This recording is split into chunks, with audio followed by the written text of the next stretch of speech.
Assalamualaikum dan juga selamat sejahtera. Ini adalah bab 2, sistem sokongan keputusan. Okey pelajar, pastikan anda telah membaca nota bab 2 terlebih dahulu. Okey, di dalam Google Classroom yang saya sediakan. Kemudian rujuk nota pintas ini sebagai rumusan bab 2 yang telah anda baca. Okey, ini adalah subtopik untuk bab 2. Okey, di mana pengenalan sistem sokongan keputusan ini adalah sistem yang digunakan pada semua peringkat pengurusan dalam membuat keputusan. Okey, sama ada keputusan itu keputusan separa ataupun keputusan berstruktur. Okey, di mana keputusan berstruktur itu adalah keputusan berasaskan data-data yang kurang lengkap. Okay, selain daripada itu, keputusan unik atau sering berubah dan yang tidak boleh dijelaskan dengan mudah. Okay, untuk topik yang pertama iaitu pengenalan. Okay, sistem sokongan keputusan digunakan pada peringkat pengurusan dalam membuat keputusan. Okay, sama ada keputusan itu keputusan separa ataupun keputusan berstruktur, di mana keputusan yang berasaskan data-data yang kurang lengkap, maksudnya kita tak cukup data, unik atau sering berubah yang tidak boleh dijelaskan dengan mudah. So mungkin dalam satu kes tu dia agak complicated. Kemudian kat sini dia maklumkan DSS ataupun Decision Support System, iaitu sistem sokongan keputusan, hanya membantu pihak pengurusan membuat keputusan dan bukannya membuat keputusan. Itu maksudnya dia nak bantu sahaja, dia tak boleh nak buat any decision. Dia membantu. Kita tengok konsep DSS. Konsep assignment bagi pengaturcaraan dan membuat keputusan bukan pengaturcaraan, dan juga konsep tahap pengurusan oleh pakar teori pengurusan iaitu Robert and Anthony. Maknanya di sini dia membuat konsep keputusan bukan pengaturcaraan. Dia tak guna scripting ataupun coding. So mungkin dia ada teori-teori tertentu dalam membantu membuat keputusan. Pelajar, dalam DSS, DSS Alter, iaitu Stephen L. Alter adalah penuntut PhD di MIT. Dia ada hasilkan 6 jenis taksonomi DSA yang berdasarkan reka bentuk Gorey and Scott motion. Jadi mana kalau pelajar tengok dekat screen saya ni, dia ada jenis taksonomi DSS, kegunaan dan juga contoh. Contoh di sini sedikit sokongan. Di mana kalau sedikit sokongan, penggunaan dia membenarkan pengurus mendapatkan elemen maklumat.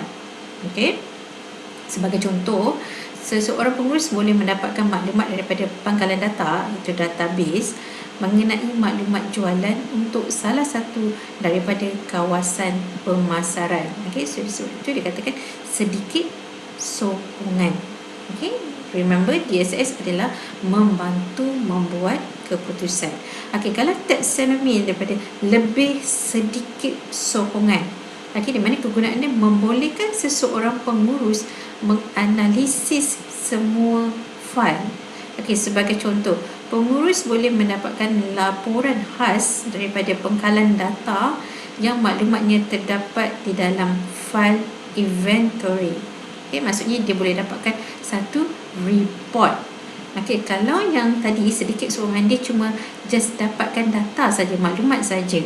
Tapi yang lebih sedikit sokongan ni kita boleh generate report pula. Tapi kalau taksonomi jenis lebih banyak sokongan, apa gunaan dia? Menyediakan laporan dari pelbagai fail. Kalau kat sini tadi dia boleh dapatkan saja laporan, tapi yang ni menyediakan, dia boleh create satu laporan daripada pelbagai fail. Di mana sebagai contoh, penyata pendapatan dan analisis jualan produk oleh pelanggan. Dia boleh dapatkan banyak penyata pendapatan dan dia boleh analisis jualan produk daripada pelbagai pelanggan.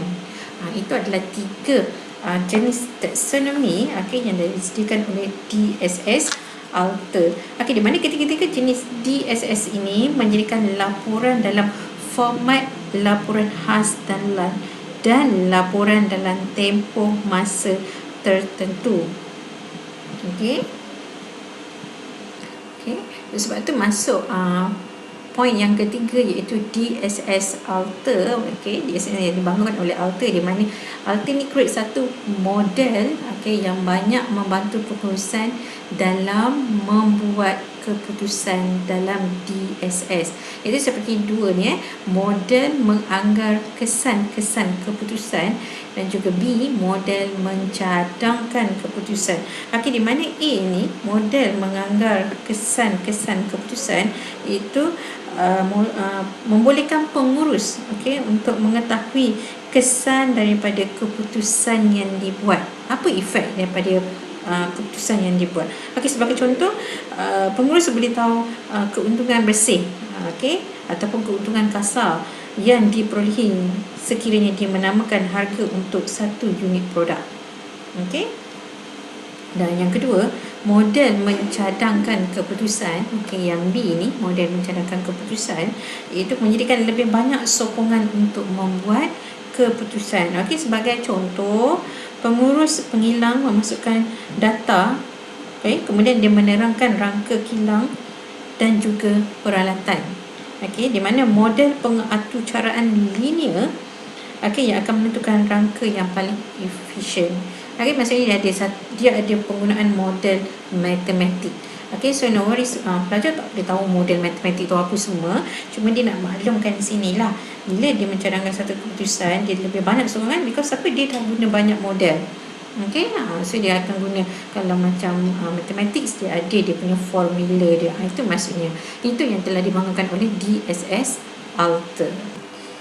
Apa yang kita lihat di sini, daripada kajian yang Alter buat tu, dia akan menjadikan 2 perkara penting, iaitu menyokong konsep pembangunan sistem dalam membantu membuat keputusan.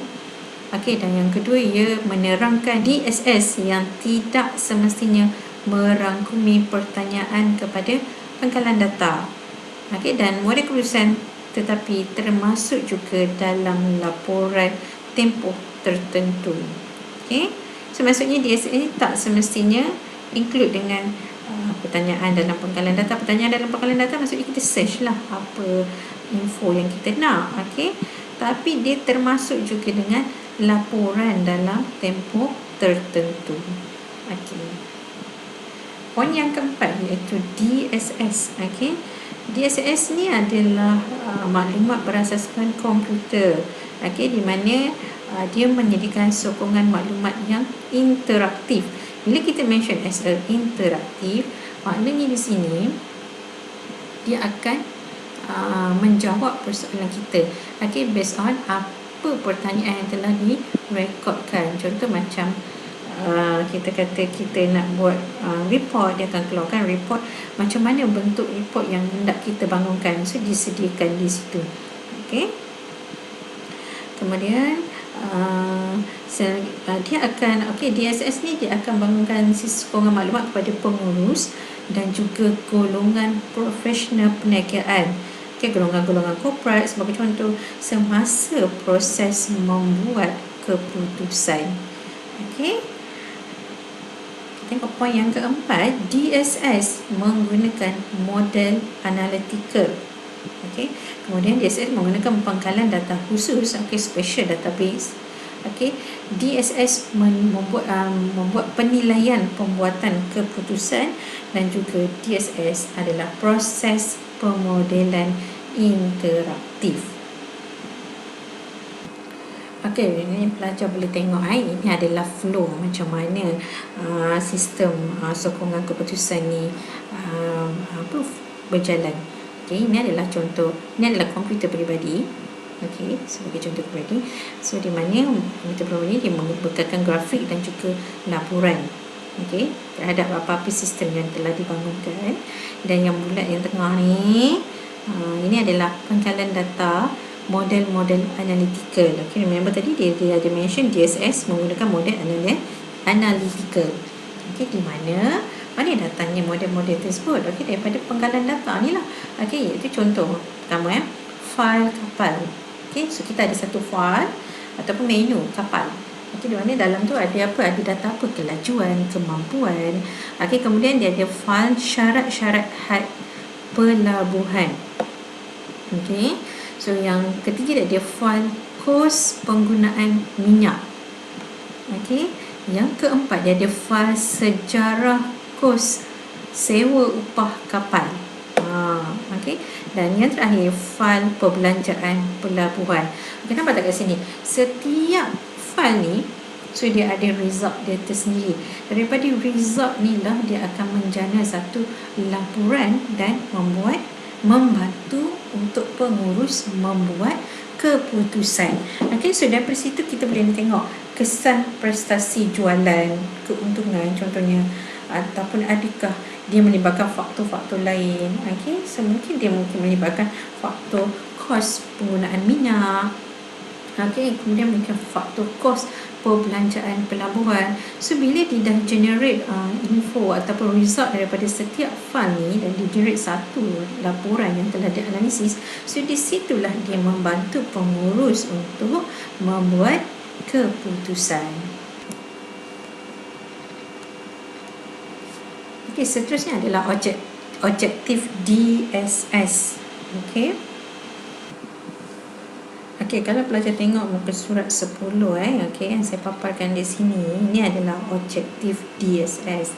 Okey, di mana kat sini sudah jelas dia kata DSS menyokong kepada permasalahan separa struktur. Okey, di mana di sini okey, objektif DSS adalah membantu pengurus untuk membuat keputusan, menyelesaikan masalah separa struktur. Okey, maksudnya maklumat ataupun data yang tidak cukup, dia membantu. Okey, kemudian dia menyokong keputusan pengurus.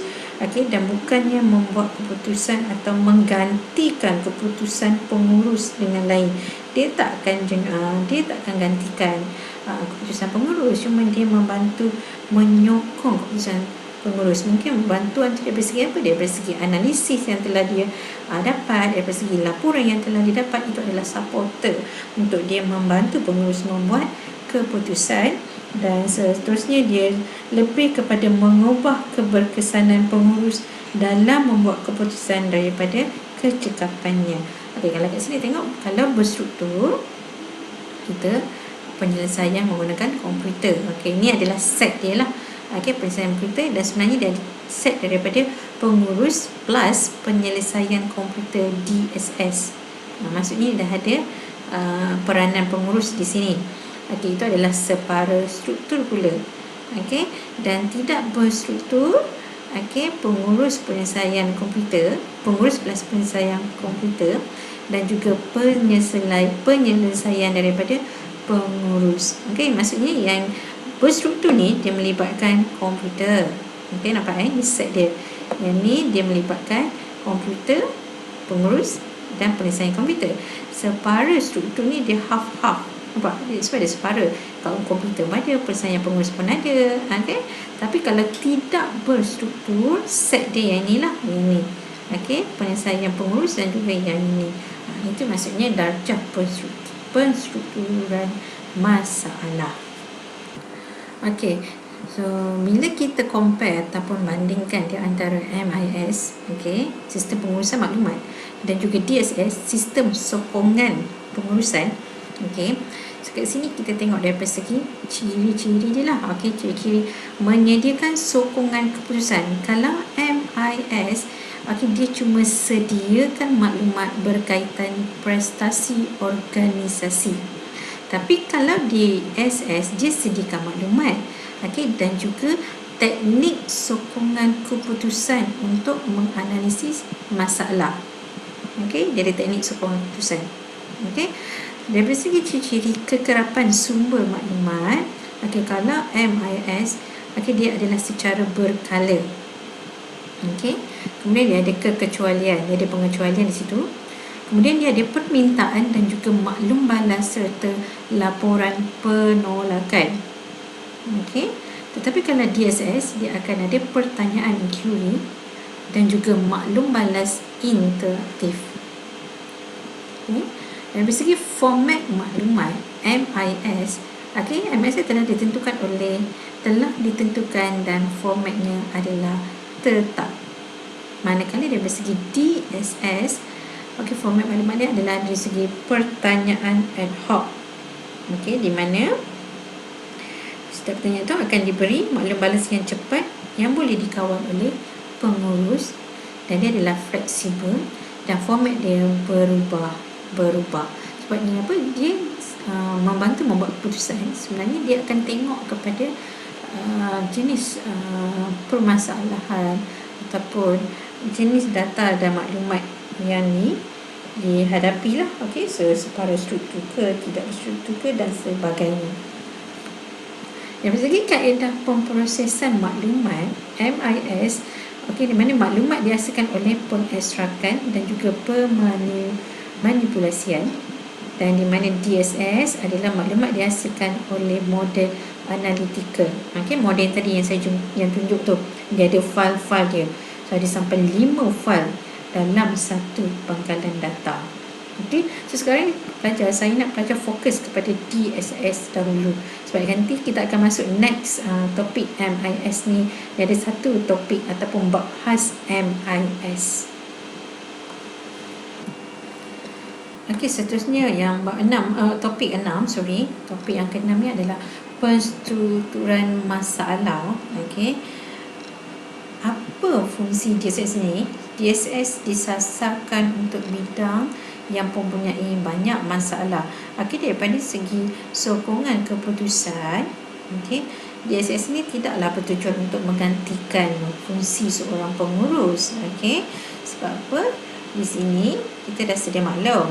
Okey, sekiranya ada masalah berstruktur, okey, yang tadi yang saya tunjuk set permasalahan tu tadi, okey, kalau berstruktur, okey, penyelesaian boleh dibuat melalui komputer dan juga pengurus. Okey, dan juga pengurus dan penyelesaian berkomputer DSS. Tetapi kalau tidak berstruktur, okey, pengurus akan melihat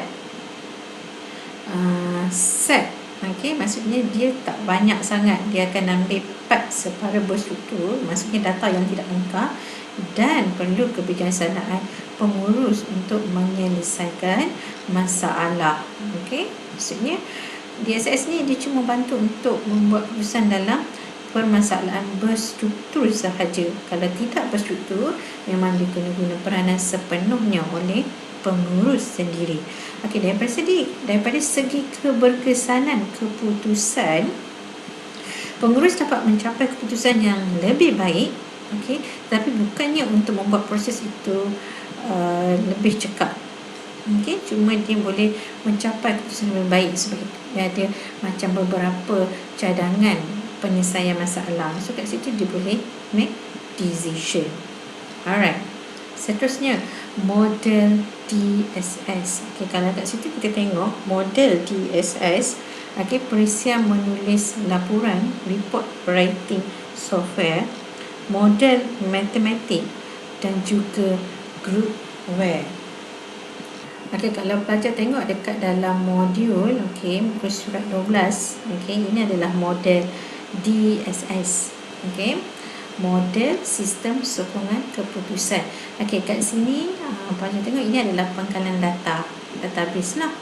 Alright, dan kat sini adalah model mathematics. Okey, tadi kita dah mention model matematik, perisian menulis laporan, penyelesaian masalah individu.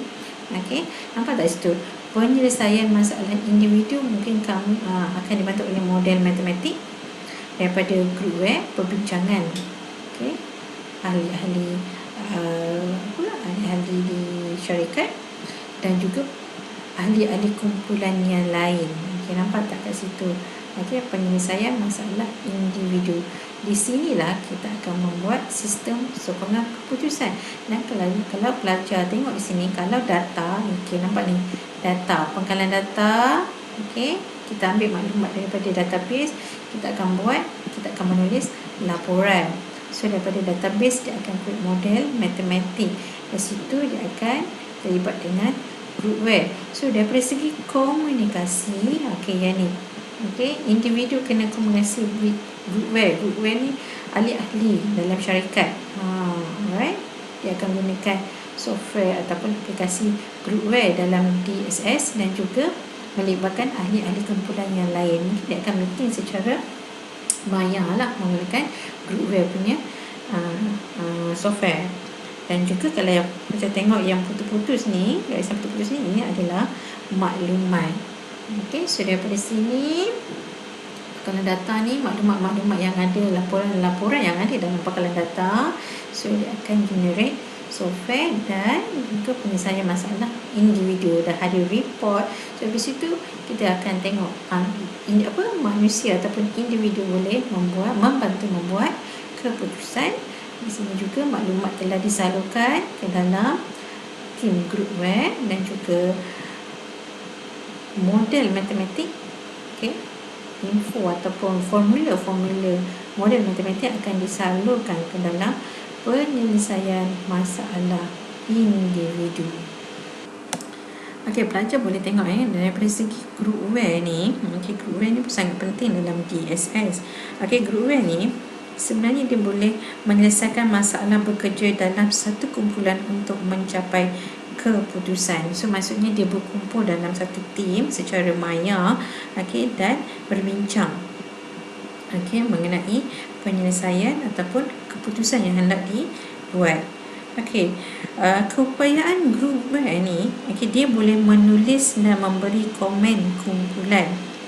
Okey, kemudian dia boleh mengedarkan mail elektronik, email. Dia akan menjadualkan mesyuarat dan temu janji. So dia boleh schedule meeting dan juga appointment. Kemudian dia boleh berkongsi file dan juga pangkalan data. Kita boleh share, kalau macam dalam Google Drive tu, contoh dia, kita boleh share kita punya folder kepada orang lain. Okey, kemudian mesyuarat dan sidang elektronik. Macam contoh macam saya dengan pelajar buat live meeting. Itu di antara salah satu contoh groupware. Sebenarnya groupware ni, kalau pelajar ada masalah, kita tak dapat berjumpa, so kita boleh guna satu perisian groupware ni dan kita bincangkan masalah. Okey, tak semestinya masalah tu akan terus selesai, tapi sekurang-kurangnya ia membantu kita mendapatkan maklumat untuk membuat keputusan. Okey, seterusnya dalam model DSS ni ada activity model analytical. Tadi kita dah bincangkan analytical tu, dah ada 7 file yang saya tunjuk sebagai contoh tadi. Analisis apa jika ataupun what if analysis, analisis sensitif, analisis pencarian matlamat goal seeking analysis, dan analisis optimal. Okey, optimization analysis. Okey, ini saya minta pelajar baca sini dalam surat 14. Okey, bab 2. Sekiranya ada pertanyaan boleh ajukan terus kepada saya. Okey, seterusnya nombor 8. Okey, ciri-ciri DSS. DSS adalah sangat fleksibel. Okey, iaitu dia boleh disesuaikan dan mampu memberi maklumat balas dengan cepat. Kemudian dia adalah satu pengaturcaraan profesional. Okey, maksudnya di generate keputusan, dia ada coding khas dia sendiri. Okey, kemudian dia membuat sokongan membuat keputusan. Okey, so kat sini dia membuat keputusan dan masalah di mana penyelesaiannya suka diramalkan lebih awal. Okey, so seterusnya dia ada model yang canggih. Okey, so salah satu contohnya model matematik tadilah. Kemudian dia kebolehan analitik. Okey, so kita boleh analisis data. Kemudian dia sangat mesra pengguna ataupun user friendly, dan dia juga bersifat interaktif di mana pengguna boleh menukar andaian serta memasukkan pertanyaan dan data-data baru. Okey, maksudnya kita boleh masukkan kita punya andaian dan juga data-data dalam sistem DSS tersebut. Okey. Yang ke-9 adalah komponen DSS. Okey, komponen DSS terdiri daripada 3 modul pengurusan data. Okey, kemudian modul model pengurusan dan juga modul dialog. Okey, model pengurusan data ni dia merupakan satu koleksi data semasa, current data ataupun data silam ataupun history data. Di mana dia dikumpulkan dalam satu aplikasi pengkalan data. Dan dia boleh menjadi sebagai satu gudang data yang kita boleh kemas kini daripada masa ke semasa. Manakala model pengurusan, modul ni adalah model yang disediakan oleh DSS untuk membantu membuat keputusan. Di mana model yang ada tu disediakan model untuk meramal output, kemudian menganggar kombinasi keadaan, dan biasanya dia disediakan berdasarkan kajian matematik ataupun pengalaman. Diambil daripada orang kata kes-kes yang lepas yang pernah berlaku. Seterusnya model dialog. DSS menyediakan cara yang mudah untuk membolehkan pengguna berinteraksi. Macam chat lah dengan program yang dinamakan modul dialog. Di mana pengguna boleh membuat pilihan model dengan cepat. Di mana dialog yang dimasukkan itu dia adalah dalam bentuk arahan ataupun command seperti macam menu pull down, drop down, icon ataupun kotak dialog. Itu adalah komponen utama dalam DSS, di mana ketiga-tiga komponen lah akan membantu pengurus untuk membuat keputusan. Topik yang ke-10 iaitu sistem sokongan keputusan berkumpulan. Tadi dia kata sistem sokongan keputusan, tapi yang ni dia ada berkumpulan, dia ada tim dia. Itu GDSS. Di mana bagaimana GDSS ni menyelesaikan masalah. So dia menyelesaikan masalah dalam satu kumpulan dan juga dalam satu organisasi. GDSS ni dia adalah berasaskan komputer yang interaktif. Di mana dia memudahkan penyelesaian masalah tidak berstruktur. Bagi membuat keputusan dengan bekerja bersama-sama dan menyediakan antarmuka untuk perkongsian persekitaran. Selain daripada GDS, kita panggil dia sebagai kerjasama sokongan komputer CSCW dan juga sistem mesyuarat elektronik. Kelas kalau sistem mesyuarat elektronik, saya nak you all fokus ingat macam Zoom meeting, macam Google Meet, yang you all macam you all selalu guna online ni dengan bicara by Webex. Itu maksudnya GDSS. Dan konsep ini dipanggil sebagai groupware. Di mana GDSS ni pelajar dia melibatkan komponen perkakasan komputer dan juga perisian serta manusia. Betul macam you all nak live dengan saya, you all mesti ada device, tak kisahlah handphone ataupun komputer. Kemudian you all kena ada software apa kita nak buat live meeting. Contoh macam saya kata saya nak gunakan Zoom meeting, itu adalah software dia lah. Dan juga dia ada pelibatan manusia. Maksudnya kalau kita nak live, kita kena ada partisipan untuk kita membuat bermesyuarat online. So itu adalah komponen yang ada dalam GDSS. Seterusnya penetapan persekitaran GDSS. Kalau kita nak buat meeting ataupun live ni, di mana dia ada dua penetapan lah. Yang pertama is pertukaran segera, synchronous exchange, di mana perjumpaan pada masa yang sama dinamakan pertukaran segera. Contohnya mesyuarat ahli-ahli. Dan penetapan yang kedua adalah pertukaran tak segera, asynchronous exchange, di mana perjumpaan pada masa yang berbeza. Contoh berkomunikasi melalui email. Alright. So masa dia berbeza, tak sama. Masa yang sama, masa yang berbeza. Itu maksudnya penetapan persekitaran. Kalau pelajar tengok dekat muka surat 17 bab 2, ini adalah saiz kumpulan dan kedudukan menentukan penetapan persekitaran GDSS. Ini adalah kedudukan ahli, iaitu bersemuka dan juga berselera. Dan di mana kat sini adalah saiz kumpulan kecil, dan juga besar. So kat sini sekiranya kita menggunakan bilik keputusan ataupun decision room, ini adalah kumpulan yang kecil dan secara bersemuka, face to face lah, maksudnya kita akan buat secara fizikal. Di mana 10 kumpulan ahli kecil ni akan berbincang secara bersemuka. Okey, dan peralatan yang digunakan dekat tempat meeting tu, okey, mesti ada perbincangan stesen kerja ataupun workstation, mesti ada audio ataupun mikrofon, dan juga kena ada kamera video dan juga skrin paparan. Okey, manakala kalau melibatkan kumpulan besar, okey, yang ni bersemuka dan melibatkan kumpulan besar, so kita panggil as a sesi legislatif. Okey, itu satu kumpulan itu besar untuk berada di bilik keputusan. Jadi sesi legislatif diperlukan. Okey, di mana akan ada satu facilitator ataupun moderator ataupun host, okey, yang akan memainkan peranan dengan memilih jenis bahan yang berkenaan untuk dipaparkan pada skrin. Okey, di mana kat sinilah dia ada aplikasi pejabat visual membolehkan komunikasi antara kumpulan yang besar di mana mereka berada di tempat yang jauh di antara satu sama lain.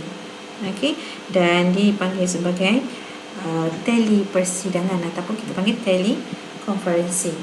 Okey.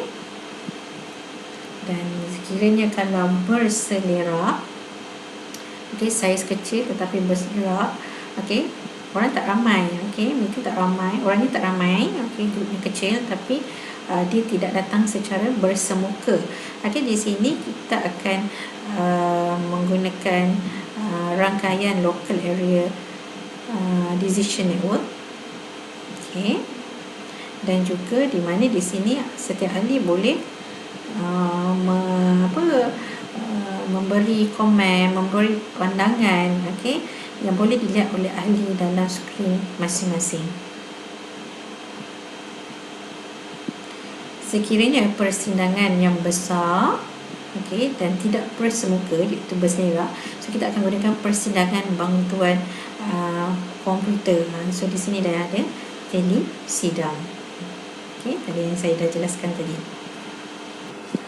Okey, kemudian dua ciri unik GDSS, okey, iaitu komunikasi selari, kemudian komentar layang ataupun anonymity. Okey, di mana komunikasi selari ni semua ahli memberi komen pada masa yang sama. Okey, kadang komentar layar ni pula ahli menulis apa saja tanpa risau. So kalau macam nak kecam ke apa, dia buat je, dia komen je. Okay, dan ia lebih menekan kepada penilaian kepada sesuatu idea itu sendiri daripada menilai orang yang memberi idea. Okey, so tamatlah bab 2. So saya tahu memang sangat banyak info term yang awak belajar.